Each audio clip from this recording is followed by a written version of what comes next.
नमस्कार, मैं रवीश कुमार। सुमी से भारतीय छात्रों के निकाले जाने की कहानी वहां से शुरू होनी चाहिए जब छात्र आज बस से यूक्रेन के एक शहर पोल्तावा के लिए रवाना हुए। सीधे मंजिल पर पहुंच जाने से ऑपरेशन गंगा के इस हिस्से का किस्सा तमाम प्रयासों के साथ न्याय नहीं कर पाएगा।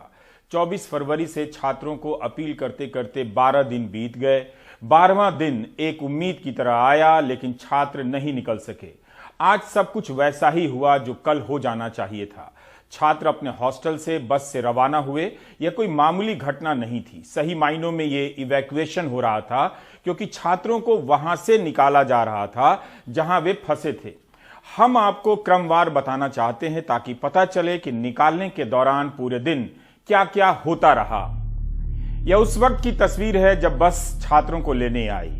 उस वक्त भारत में दोपहर के 12 बज रहे थे और सुमी शहर में सुबह के 8:45। छात्रों को इस हिदायत के साथ बस में बैठने के लिए कहा गया कि मंजिल पर पहुंचने से पहले वीडियो सार्वजनिक ना करें। युद्ध के समय में ऐसी हिदायतें जरूरी होती हैं, पर कहा गया कि जब मंजिल पर पहुंच जाएं तो वीडियो साझा कर सकते हैं, मगर कुछ देर के बाद सूचना एजेंसियों के जरिए थोड़ा थोड़ा वीडियो साझा भी किया जाता रहा।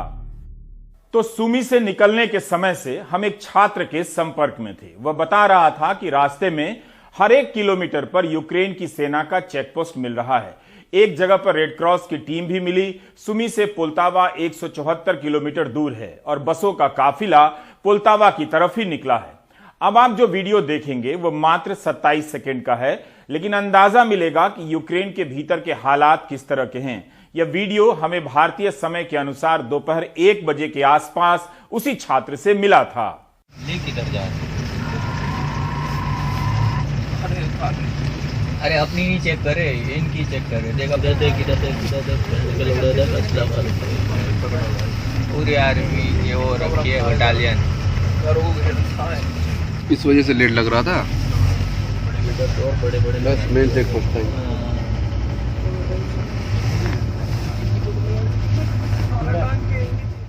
पहले लगा कि इन छात्रों को रूस की सीमा से निकाला जाएगा जो सबसे करीब थी, लेकिन ऐसा नहीं हुआ। बस दूसरी दिशा में मुड़ी, पश्चिमी सीमा की तरफ जिधर पोलैंड है। पोल्तावा पहुंचकर इन छात्रों को ट्रेन से विनित्सिया होते हुए लवीव जाना था। इन्हें करीब 1000 किलोमीटर की यात्रा तय करनी थी, जिसके लिए कम से कम 10 घंटे तो लगने ही थे। अभी यह सब बता ही रहा था वो छात्र कि उसने लिखा कि रूसी सेना के लोग फोन बंद करने के लिए कह रहे हैं। सच कहा या जो कहा, उसने फोन बंद कर दिया। इसका मतलब रूसी सेना की भूमिका थी और यूक्रेन भी सहयोग कर रहा था। इसी छात्र ने बताया कि कई चेकपोस्ट पर केवल यूक्रेन की सेना ही नजर आई, रूसी सेना नहीं। सर यहाँ पे सारे के सारे बच्चे वापस बस से उतार दिए। मजाक हो रहा है सर। इतनी ठंड में 10 बजे से खड़े थे और अभी का टाइम हो रखा है 12:15 सर। अगली सूचना मिलने से पहले सोमवार का एक वीडियो दिखाता हूं। बसों में छात्र बिठाए जा रहे हैं और बिठाने के बाद उन्हें उतार दिया गया। सोमवार को भारत में इनके परिवारों में खुशी की लहर दौड़ गई, मगर मायूसी भी तुरंत आ गई। फिर दूतावास के अधिकारी लगातार संपर्क बनाए रहे। उस कारण छात्रों और उनके परिवारों के बीच भरोसा बना रहा कि कोशिशें जारी हैं, लेकिन यह कोशिश शिथिल न पड़ जाए, इसके लिए सोने से पहले छात्रों ने एक अपील रिकॉर्ड कर भेज दी। पता नहीं आगे वाली क्या कंडीशंस है, क्या नहीं है। यहाँ से जा ही नहीं पा रहे हम लोग सुमी से। हम लोगों को ऐसा अब लग रहा है कि हम लोग यहाँ से अब बहुत जल्द जितनी जल्द हो सके यहाँ से हम लोग अब निकल पाएंगे। इसके लिए गवर्नमेंट ऑफ इंडिया का, एम्बेसी का मेनी थैंकफुल सब पूरे सुमी के स्टूडेंट की तरफ से। और हम लोग उम्मीद करते हैं कि हम लोग की एजुकेशन बहुत जल्द होगी। और जैसा भी होगा हम लोग फिर अपडेट्स करेंगे आपको। आज का इन्फॉर्मेशन यही था कि हम लोग की एजुकेशन की पूरी तैयारी हुई थी, बसेस भी आई हुई थी, बट हम लोग अभी तक एजुकेट नहीं हुए। अभी भी स्टिल सुमी में है, सारे बच्चे सुमी में हैं। अभी तक कोई एजुकेशन नहीं हुई है, बट एजुकेशन हम लोग की बहुत जल्द होने वाली है। शनिवार को छात्रों का सब्र टूट गया था। उन्होंने एक वीडियो बनाकर जारी कर दिया कि अपने जोखिम पर निकलने जा रहे हैं। तब दूतावास ने उनसे संपर्क किया और ऐसा ना करने की सार्वजनिक अपील की। ऐसा इसलिए भी हुआ क्योंकि गुरुवार को सुमी में भारी बमबारी हुई थी। बमबारी सोमवार की रात भी हुई, लेकिन छात्र इस बार उस तरह आतंकित नहीं हुए। ऐसा नहीं था कि सोमवार को सुमी पर बमबारी नहीं हुई। मेहताब की भेजी यह तस्वीर उन आशंकाओं को खड़काने लगी कि इन छात्रों को निकालने में देरी नहीं होनी चाहिए। कभी भी इस शहर में कुछ भी हो सकता है। रूस और यूक्रेन के बीच सीज फायर की बात हो रही थी, मानवीय गलियारा बनाने की भी घोषणा हुई, लेकिन सोमवार को सीज फायर इस बात को लेकर टूट गया कि यूक्रेन नहीं चाहता कि उसके नागरिक रूस की सीमा में प्रवेश करें। आज भी यूक्रेन के विदेश मंत्री की तरफ से बयान आया कि रूस ने मैरियुपोल में कई हजार नागरिकों को बंधक बना लिया है। इस तरह के तनावों के बीच भारतीय छात्रों को निकालना आसान नहीं रहा होगा। आज सुबह करीब 10 बजे रशिया टुडे ने एक सूचना ट्विटर पर साझा की, जिसके अनुसार साफ हो गया कि आज भी नागरिकों को निकालने के प्रयास किए जा रहे हैं, युद्ध विराम किया गया है। इस खबर में रूस के रक्षा मंत्रालय और सेना की तरफ से दावा किया गया कि यूक्रेन के 20 लाख लोगों ने रूस से अपील की है कि यहां से निकालें।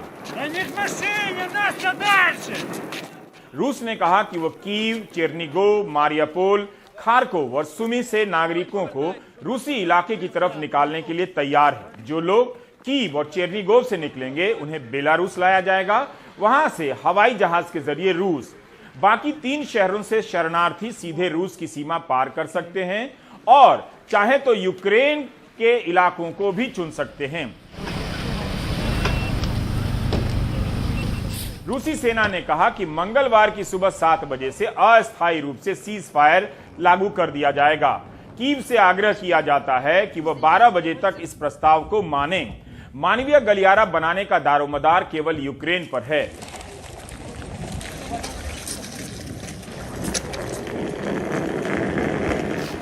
Возвращайся, забери этих родителей, потому что я не смогу жить. लगता है रूस ने अपने स्टैंड में बदलाव किया है, अपनी सीमा के अलावा यूक्रेन के रास्ते से भी निकालने का विकल्प दिया। यूक्रेन ने रूसी सीमा से जाने को लेकर विरोध किया था, लेकिन 2 विकल्पों की बात पर उसका कोई सख्त विरोध नजर नहीं आया। दोपहर के वक्त यूक्रेन की समाचार एजेंसी ने एक वीडियो ट्वीट किया। यह वीडियो सुमी शहर का ही बताया गया। इन बसों से सभी विदेशी नागरिकों को निकाला जा रहा है। बस के भीतर चीन के भी छात्र बैठे नजर आए। इस वक्त भारतीय समय के अनुसार दोपहर के 2:23 हो रहे थे। इस वक्त तक हम अपने चैनल पर भी कोई खबर नहीं चला रहे थे, लेकिन हमारे सहयोगी उमा शंकर सिंह ने बताया कि विदेश मंत्रालय के सूत्रों को इस बात से आपत्ति नहीं है कि इस खबर को अब दुनिया के सामने ला दिया जाए कि छात्रों को सुमी से निकाला गया है। समाचार एजेंसी पीटीआई ने केंद्रीय मंत्री हरदीप पुरी का बयान ट्वीट कर दिया कि सुमी में रह गए सभी 694 छात्र वहां से पोल्तावा के लिए निकल चुके हैं। यूक्रेन पर रूस के इस हमले के बीच सुमी में फंसे भारतीय छात्रों को आज सुरक्षित वहां से निकाल लिया गया है और इन सभी को सुरक्षित स्थानों पर ले जाया गया है। पिछले कुछ दिन से उनके वहां से निकाले जाने का मामला अटका हुआ था, लेकिन भारत ने रूस और यूक्रेन की सरकारों से बातचीत की और इसके बाद वहां युद्ध विराम हुआ और एक सेफ कॉरिडोर उनके निकलने के लिए दिया गया। छात्रों की जो स्थिति है अभी क्या है इसके बारे में जानकारी नहीं दी गई है, लिहाजा वजह वही है उनकी सुरक्षा की बात, लेकिन वो सुमी से निकल चुके हैं इस बात की जानकारी दी है। और खुद केंद्रीय मंत्री हरदीप पुरी ने ये जानकारी भी दी है कि 694 जो छात्र हैं भारतीय वो सुमी से निकल चुके हैं। जो रूट बताया गया था रूस की तरफ से वो सेंट्रल यूक्रेन आकर पोल्टावा शहर आकर या तो वो यूक्रेन के ही रास्ते पोलैंड यानी कि पश्चिमी सीमा की तरफ जाएं, या फिर रूस ने अपनी तरफ से एक रास्ता सुझाया था जिसको कि यूक्रेन ने ऐतराज किया था। और यही वजह है कि कल जो 4 शहरों में सीज फायर और जो ह्यूमैनिटेरियन कॉरिडोर की व्यवस्था होनी थी वो नहीं हो पाई थी। कल भारतीय समय के हिसाब से रात के 1:30 बजे जब यूएनएससी की जो बैठक हुई उसमें भारत की तरफ से मुद्दा उठाया गया कि सुमी में भारतीय छात्र नहीं निकाले जा सके हैं, जबकि दोनों पक्षों के साथ लगातार भारत जो है अनुरोध करता रहा है। वहीं पे मौजूद जो रूस के प्रतिनिधि हैं उन्होंने ये कहा था कि रूस ये तय नहीं कर रहा, रूस ने अपनी तरफ से रास्ता दिया है लेकिन नागरिकों को किस तरफ से निकाले ये यूक्रेन के ऊपर भी निर्भर करता है। तो जाहिर सी बात है कि जो अभी तक अंदाजा हमें मिल रहा है वो ये कि सुमी से पोल्टावा लाकर और उसके बाद पश्चिमी सीमा की तरफ यानी कि पोलैंड बॉर्डर की तरफ छात्रों को ले जाया जा रहा है। 6 मार्च को यूक्रेन में भारतीय दूतावास ने ट्वीट कर बताया कि दूतावास की टीम पोल्तावा में मौजूद है ताकि भारतीय छात्रों को सुमी से निकालकर पोल्तावा होते हुए पश्चिमी सीमा तक ले जाया जाए। 7 मार्च को यही प्लान था जो कैंसिल हुआ। 8 मार्च को इसी प्लान पर काम शुरू हुआ। यूक्रेन के कई शहरों से विदेशी नागरिकों को निकाला जा रहा था। इसके लिए संयुक्त राष्ट्र में बहस भी हो रही थी। भारत सहित कई देश रूस से सीधा संवाद भी कर रहे थे कि वो मानवीय गलियारा बनाने में सहमति दे। 5 बजे के आसपास ANI ने यह वीडियो जारी किया कि सुमी से 12 बसों का काफिला निकला है। उसी की तस्वीर आप देख रहे हैं। वहां से सभी भारतीय छात्रों को सुरक्षित निकाल लिया गया है। उनके साथ भारतीय दूतावास के अधिकारी भी हैं। रेड क्रॉस की टीम भी चल रही है। बांग्लादेश और नेपाल के नागरिकों को भी निकाला गया है। वीडियो उस समय का है जब यह काफिला सुमी से पोल्तावा की तरफ जा रहा था।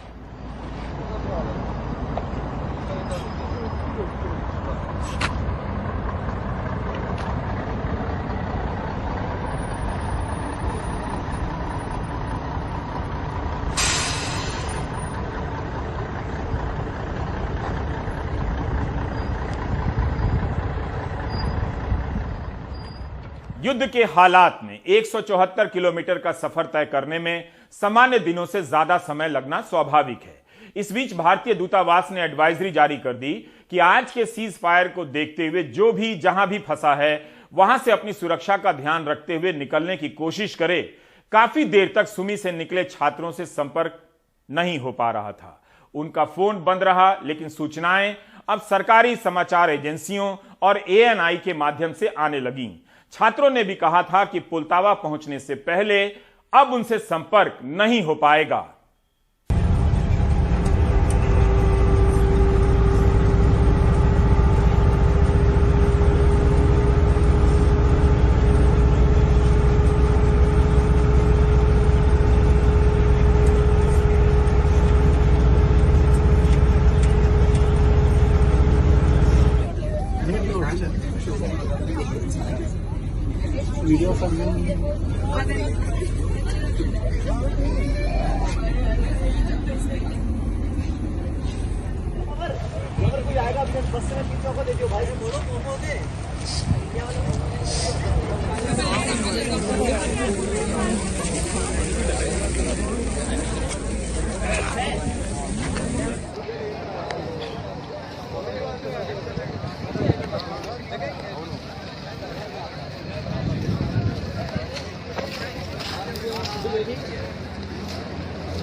दूसरी तरफ भारत यूक्रेन के माइकोलाइव बंदरगाह में फंसे भारतीय नाविकों को भी निकालने में लगा था। यूक्रेन में भारतीय दूतावास ने ट्वीट किया कि यूक्रेन के शहर से 57 नाविकों को निकाला गया है, जिसमें 2 लेबनान के हैं और 3 सीरिया के। यहां से अभी कुछ और नाविकों को निकाला जाना है। यह भी पूरी तरह से इवैक्यूएशन है। रूस पर नागरिकों को निकालने का रास्ता देने के लिए बहुत दबाव पड़ रहा था। इस आक्रामक माहौल में रूस ने इन कोशिशों में सहयोग किया, इसे नोट किया जाना चाहिए। सीज फायर टूटा, लेकिन सीज फायर दोबारा भी हुआ और लोग निकाले भी गए। संयुक्त राष्ट्र में अमेरिका, फ्रांस और यूक्रेन रूस पर मानवीय गलियारा बनाने का दबाव डालते रहे। फ्रांस ने संयुक्त राष्ट्र में कहा कि रूस दोहरापन अपना रहा है। ऐसे बहुत कम यूक्रेनी होंगे जो रूसी शरण में जाना चाहते होंगे। संयुक्त राष्ट्र के मार्टिन ग्रिफिथ्स ने भी अपील की कि मारियोपोल, खार्किव, मेलिटोपोल और अन्य शहरों से नागरिकों को निकाला जाना बहुत जरूरी है। भारत ने भी सोमवार का प्लान फेल हो जाने पर संयुक्त राष्ट्र में चिंता जताई, केवल अपने नागरिकों के लिए नहीं बल्कि सभी नागरिकों के लिए। We have also reiterated our urgent demand for safe and uninterrupted passage for all innocent civilians, including Indian nationals remaining in Ukraine. We are deeply concerned that despite our repeated urgings to both sides, the safe corridor for our students stranded in Sumy did not materialize.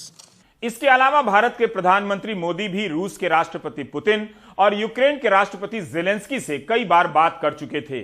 संयुक्त राष्ट्र में रूस के राजदूत Nebenzia ने ऐलान किया कि रूसी सेना मंगलवार की सुबह 7 बजे से सीज फायर करने वाली है और मानवीय गलियारा बनने देगी।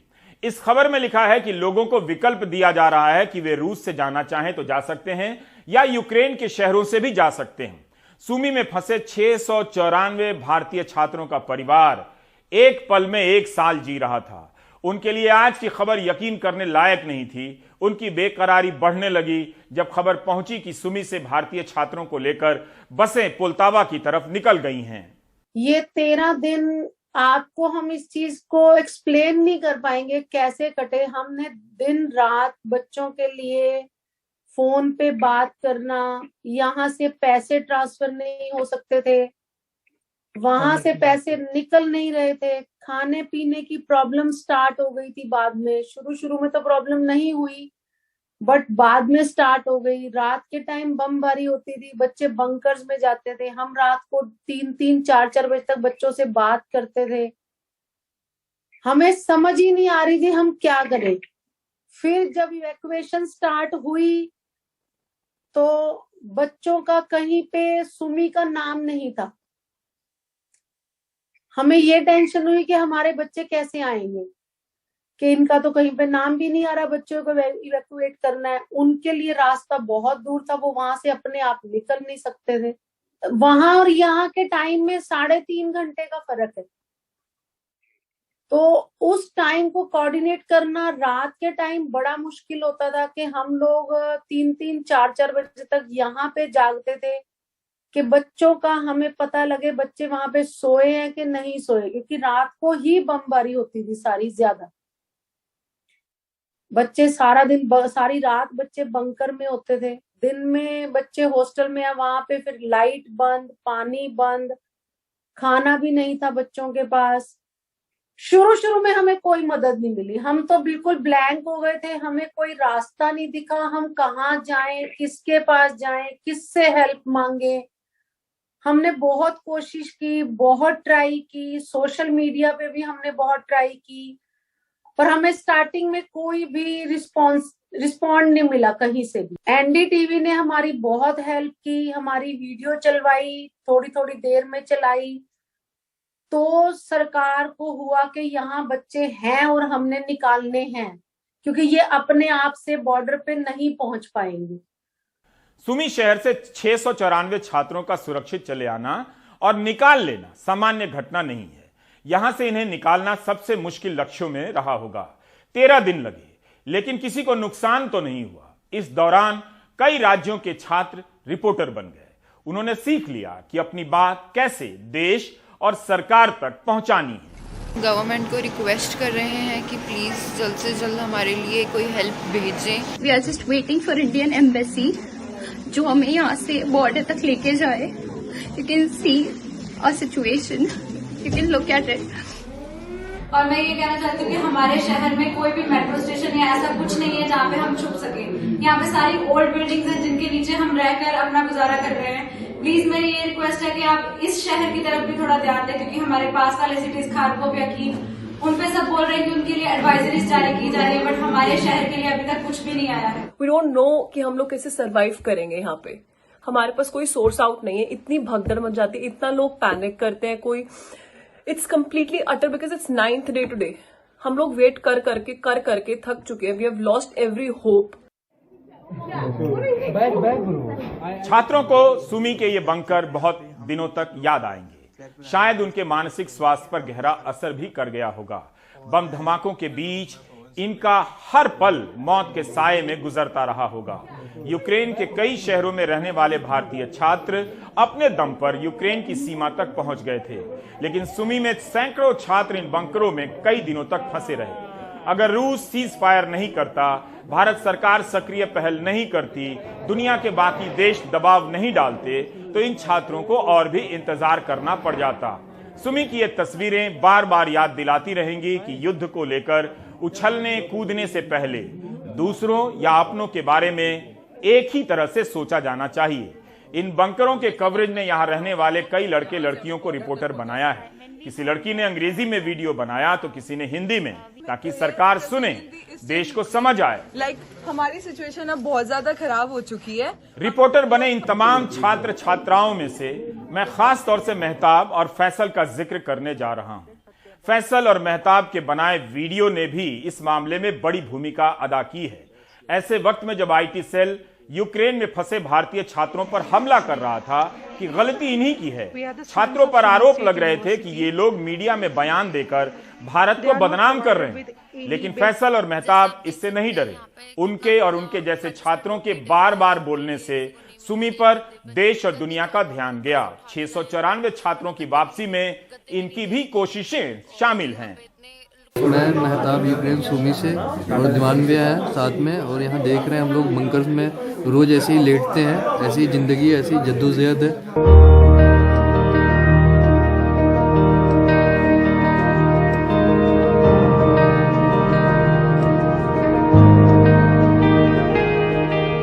यूक्रेनियन आर्मी कुछ नहीं करते हैं, पर जो 20 चेक पोस्ट रशियन आर्मी का पड़ता है वो काफी ज्यादा डिस्टर्बिंग होता है। एक नॉर्मल स्टूडेंट उसको बर्दाश्त नहीं कर सकता है। वो कुछ कह रहे हैं बसेस खड़ी हुई है, बट बसेस खड़ी करने से नहीं होगी। रशियन बॉर्डर पे, रशिया बॉर्डर ही हम लोग के सिर्फ करीब है। यहाँ से 20 से 25 मिनट टाइम लगेगा रशिया बॉर्डर पहुँचने में। तो दिन पर दिन सिचुएशन बहुत ज्यादा खराब होता जा रहा है। आप देख सकते हैं बहुत सारे बच्चे पानी के लिए दर बदर भटक रहे हैं, पर हमें पानी नहीं मिल रहा है। यहाँ पे कल रात यहाँ पे बम्बार्डिंग हुई थी, बहुत बड़ी ब्लास्ट हुई है। इधर लग रहा है आ रहा है क्या? फायर का आवाज है। नहीं वहाँ गिरा है शायद। गो शेल्टर्स। देखिए कितनी ज्यादा फिर से ठंड बढ़ गई। देखिए ये बर्फ में हम लोग कैसे जाएंगे यहाँ से। अभी ब्लास्ट के बाद पानी बिल्कुल गायब है नलके में।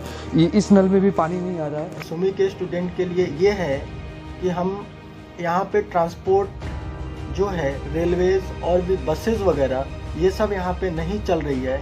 इस कारण हम और पैनिक हो रहे हैं, हम अपने उम्मीद खो रहे हैं।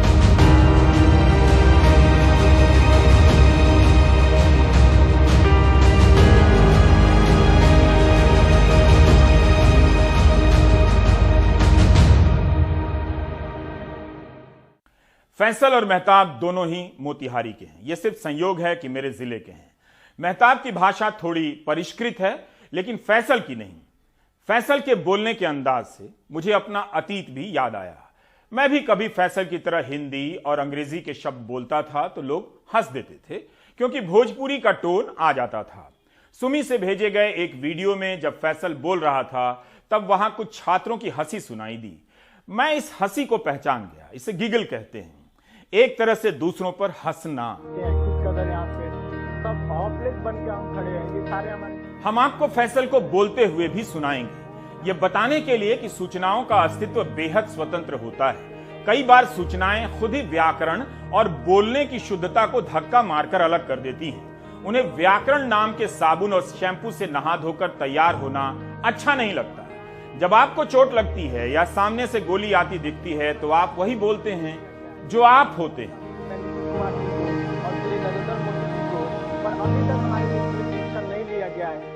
यूक्रेन से आ रही मदद की तमाम आवाजों में, भाषाओं में फैसल की आवाज काफी अलग से ध्वनित हो रही थी। मैंने इस बात को पहले ही दिन नोट किया, लेकिन आज के लिए बचाकर रखा था। सोचा था जब वो सुरक्षित लौट आएगा तो पूरी दुनिया को बताऊंगा कि सुमी में सैकड़ों भारतीयों के बीच एक फैसल नाम का लड़का था, जिसकी तरह मैं भी कभी बोलता था। आज वो मेरी तरह बोल रहा है, लेकिन काम वही कर रहा है, सही बात को सही रिपोर्ट कर रहा है, ताकि 694 लोगों की जान बच जाए, सरकार और दुनिया का ध्यान उनकी तरफ जाए। भाषा और सूचना का यह प्रथम और अंतिम महत्व है। हम फैसल की रिपोर्टिंग के कुछ हिस्से फिर से दिखा रहे हैं, ताकि आप फैसल के बोलने के अंदाज को लेकर खूब हंसें, चाहे तो हंस सकते हैं और प्यार भी कर सकते हैं।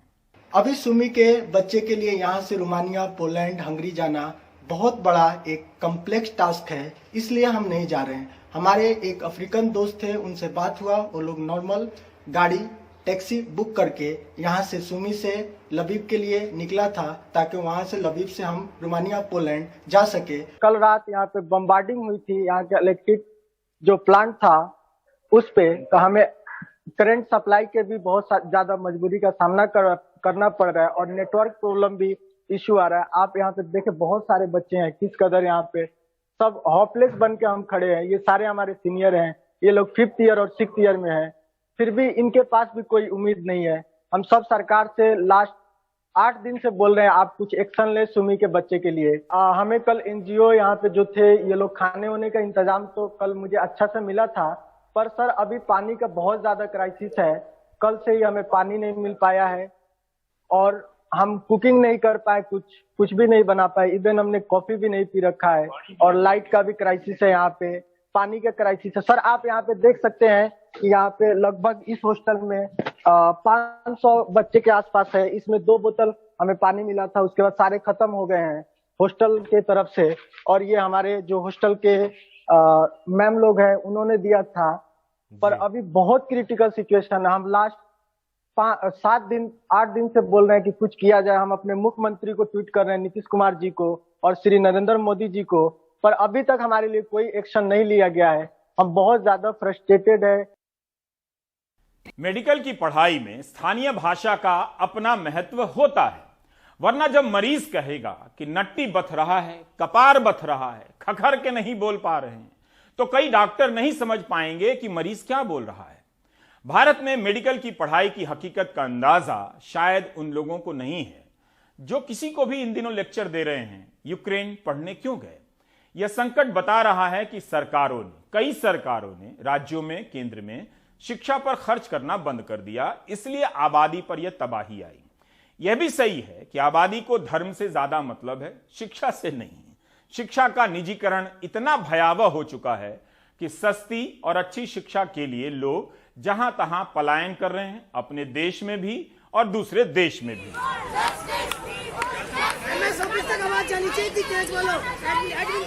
लेकिन देहरादून में प्रदर्शन कर रहे चौथे वर्ष के इन 150 छात्रों को प्राइम टाइम से उम्मीद है कि हम आवाज उठाएं। क्या आप जानना चाहते हैं कि इनके साथ क्या हो रहा है? ये सभी 2017 के बैच के मेडिकल छात्र हैं। मेडिकल कॉलेज देहरादून के जॉली ग्रांट में है। उस साल राज्य सरकार ने अधिसूचना जारी की कि राज्यों के छात्रों से 4 लाख प्रति वर्ष से अधिक फीस नहीं ली जा सकेगी। मैनेजमेंट कोटा और दूसरे राज्यों के छात्रों के लिए फीस की सीमा अधिकतम 5 लाख होगी। कॉलेज ने इस अधिसूचना के खिलाफ नैनीताल हाईकोर्ट में याचिका दायर कर दी, लेकिन फैसला अभी तक नहीं आया है। इस बीच जब अंतिम वर्ष की परीक्षा करीब आई, तब कॉलेज ने इन छात्रों से कहा पुरानी फीस देनी होगी। परीक्षा में तभी बैठने दिया जाएगा जब 23 लाख रुपए का चेक देना होगा। क्या कोई औसत भारतीय परिवार इस तरह से अचानक 23 लाख का चेक दे सकता है? कई छात्र इस वजह से परीक्षा में नहीं बैठ सके। ऐसी खबरों पर क्या आईटी सेल और वो लोग हंगामा करेंगे कि ऐसा क्यों हो रहा है? किसे फर्क पड़ता है कि ये छात्र यहां धरना प्रदर्शन कर रहे हैं? माँ बाप और कॉलेज प्रशासन के बीच आज बैठकें होती रही।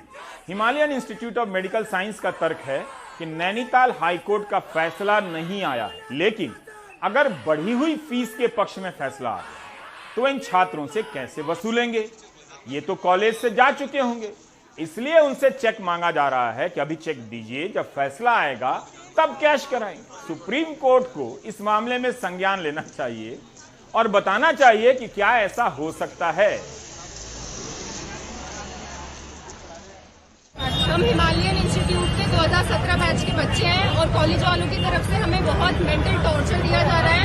हमसे बेबुनियादी फीस मांगी जा रही है और हमसे बोला जा रहा है कि 23 लाख का चेक जमा किया जाए। इसमें कोर्ट ने कहा है कि 2 दिन बाद सुनवाई होगी, लेकिन हमारा कल एग्जाम है और आप हमसे बोल रहे हैं कि 11 बजे तक आप लोग ये चेक ला के दीजिए।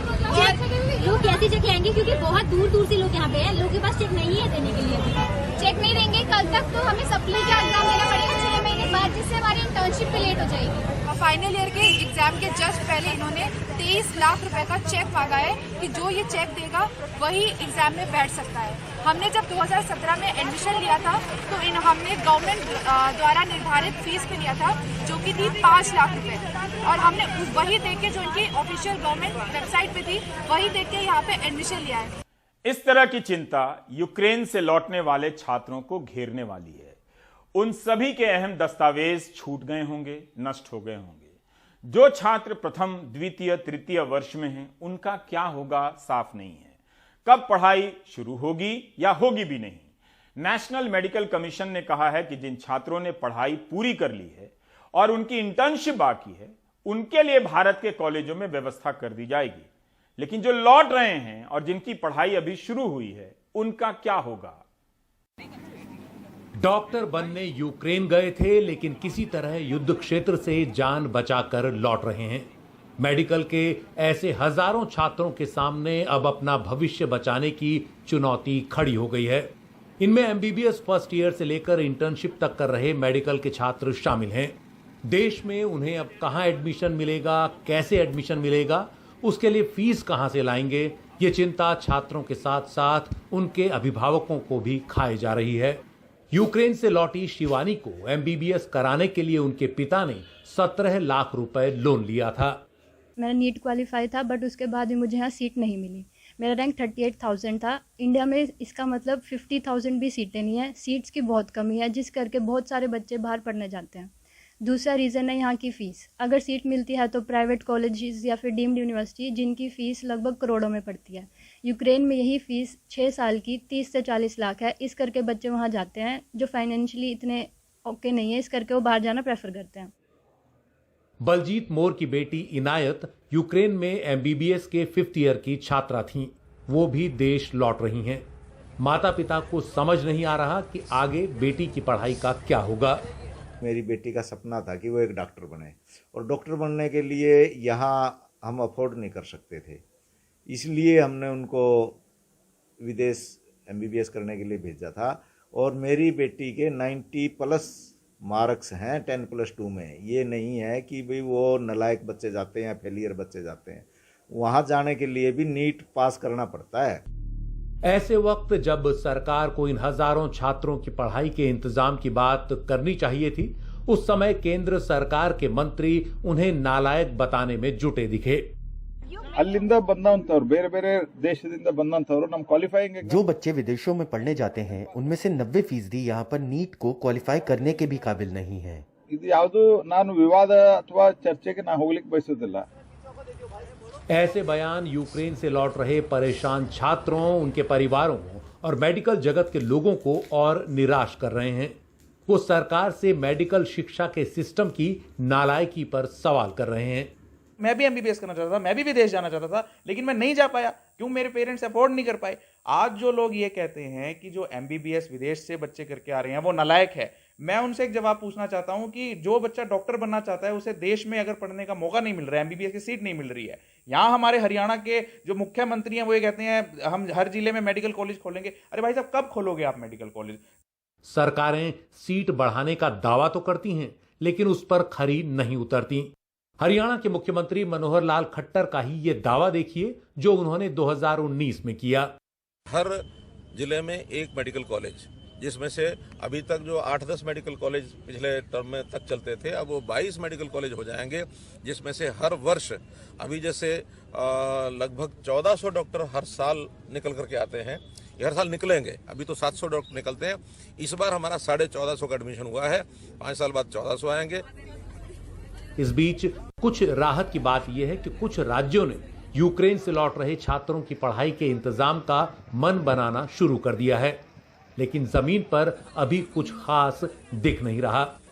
हरियाणा से सुनील रवीश की रिपोर्ट, एनडीटीवी इंडिया। भारत में मेडिकल की पढ़ाई की दिक्कतें आज से नहीं हैं। ये और बात है कि वही दिक्कतें आज भी हैं। आप ब्रेक ले लीजिए।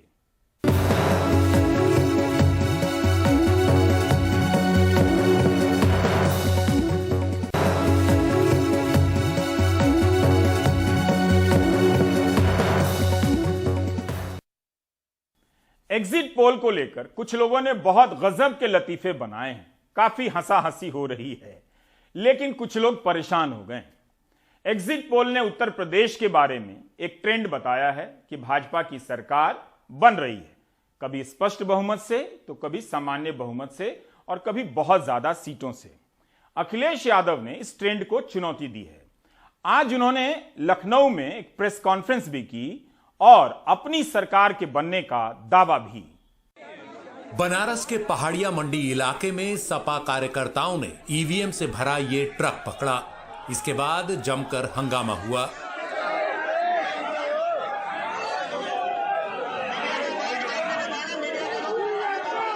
अखिलेश यादव ने प्रेस कॉन्फ्रेंस कर आरोप लगाया कि ऐसे 2 और ट्रक थे जो फरार हो गए और इरादा गड़बड़ी का था। जो आज देखने को मिला है बनारस में, कि जहां ईवीएम्स ले जाई जा रही थी, एक ट्रक पकड़ा गया, 2 ट्रक लेकर के भाग गए। अगर सरकार चोरी नहीं कर रही थी, ये वोट की चोरी जो नहीं कर रही थी, तो कम से कम बताए कि एक गाड़ी रोक ली, पकड़ी गई, 2 गाड़ियां क्यों भागी? अगर कोई चोरी नहीं थी, प्रशासन ने, सिक्योरिटी ने इतना इंतजाम क्यों नहीं किया? इतनी फोर्स है अभी इलेक्शन की फोर्स गई नहीं है यूपी से, तो आखिरकार अधिकारी क्यों नहीं कर रहे थे? अखिलेश यादव ने बरेली और सोनभद्र में भी ईवीएम इधर उधर किए जाने का आरोप लगाया। अखिलेश यादव ने अपने कार्यकर्ताओं से कहा कि ये लोकतंत्र को बचाने की चुनौती है, इसके बाद ये अवसर नहीं आएगा। अगर वोट नहीं गिना जाएगा तो लोकतंत्र कहां जाएगा? और ये लोकतंत्र की आखिरी लड़ाई है। मैंने कई बार कहा कि उत्तर प्रदेश का चुनाव लोकतंत्र की आखिरी लड़ाई है। इसके बाद तो जनता को क्रांति करनी पड़ेगी, तभी बदलाव आएगा। हालांकि बनारस के डीएम ने इस पर सफाई देते हुए कहा कि ये ईवीएम प्रशिक्षण के लिए ले जाई जा रही थी। इन्हें मंडी स्थित खाद्य गोदाम से यूपी कॉलेज ले जाया जा रहा था। कुछ राजनीतिक दलों ने वाहन रोका, चुनाव में प्रयुक्त ईवीएम कहकर अफवाह फैलाई, जबकि मतगणना से पहले इन्हें ट्रेनिंग के लिए ले जाया जा रहा था। उन 4 गोडाउन के बाद में भी जो गोडाउन हैं, उसमें सारे डिस्ट्रिक्ट की 1000 ईवीएम आसपास जो ट्रेनिंग में थी या जो रिजर्व में थी, जो बूथ पे प्रयोग नहीं हुई, सारी मशीनों का गोदाम एक बना हुआ है। बीजेपी इसे अखिलेश यादव की खिसियाहट बता रही है। समाजवादी पार्टी के मुखिया श्री अखिलेश यादव जी पराजय की सुनिश्चित संभावना को देख करके घबरा भी गए हैं, बौखला भी गए। उनके आरोप जो भी हैं वह तथ्यहीन हैं, निराधार हैं और अफवाह फैलाने वाले हैं।